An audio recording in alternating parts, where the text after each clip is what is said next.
नमस्कार श्रोते हो. श्री स्वामी समर्थ.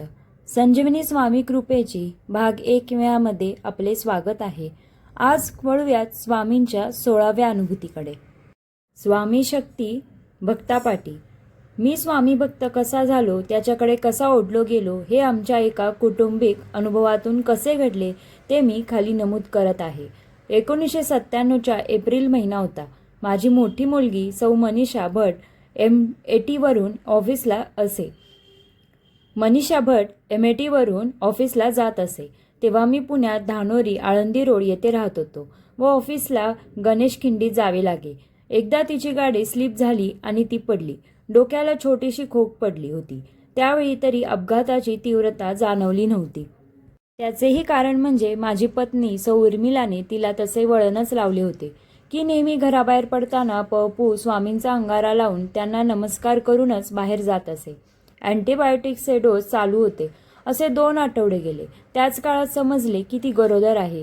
ही गोड बातमी सौ उर्मिलाने आमचे फॅमिली डॉक्टरांना सांगितली आणि अपघाताविषयी पण निवेदन केले व औषधांविषयी पण सांगितले. तेव्हा डॉक्टर म्हणाले, अशा स्थितीत या प्रकारची औषधे घेणे योग्य नाही. त्यांनी असेही सांगितले की सोनोग्राफी केली तरी काही परिणाम या स्थितीत अदृश्य असू शकतात व प्रेमळ सल्ला दिला की ॲबॉर्शन करून घ्यावे. 3 ते 4 नामांकित गायनोकॉलॉजिस्टना दाखवले असता त्यांचेही हेच मत पडले. परंतु सौ मनीषाच्या सासरी ही गोष्ट अजिबात मान्य नव्हती. इकडे आड तिकडे विहीर अशी आमची परिस्थिती झाली होती. हो नाही करता करता जवळजवळ 3 महिने झाले. आमचा धीर सुटत चालला होता. कोणत्या संकटांना सामोरे जावे लागणार याची माझ्या पत्नीला कल्पना आली.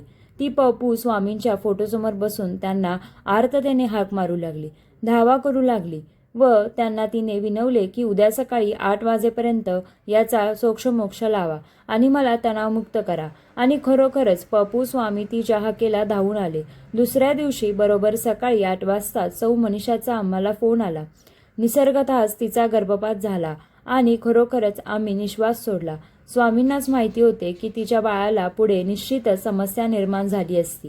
त्यामुळे पपू स्वामींनी सौ मनीषाला व आम्हा दोघांना संकटमुक्त केले. मी हे सांगण्याचे कारण म्हणजे मी ते ऐकल्यानंतर एवढा भारावून गेलो. ऐकताना अंगावर शहारे होते. स्वामी शक्ती म्हणजे काय तेव्हा उमजले आणि तेव्हापासून मी सुद्धा जप सुरू केला. गुरुर् ब्रह्मा गुरु विष्णू गुरुदेवो महेश्वरा गुरु हा साक्षात परब्रह्म तस्मै श्री गुरुवेर नमः. श्री स्वामी समर्थ. श्रोते हो, आजच्या अनुभूतीनुसार स्वामी पाठीशी असताना कोणत्याही संकटांना भिवू नये. भेटूयात पुढच्या अनुभूतीमध्ये. तोपर्यंत चॅनलला लाईक करा, शेअर करा आणि सबस्क्राईब करा. दिगंबरा दिगंबरा श्रीपाद वल्लभ दिगंबरा.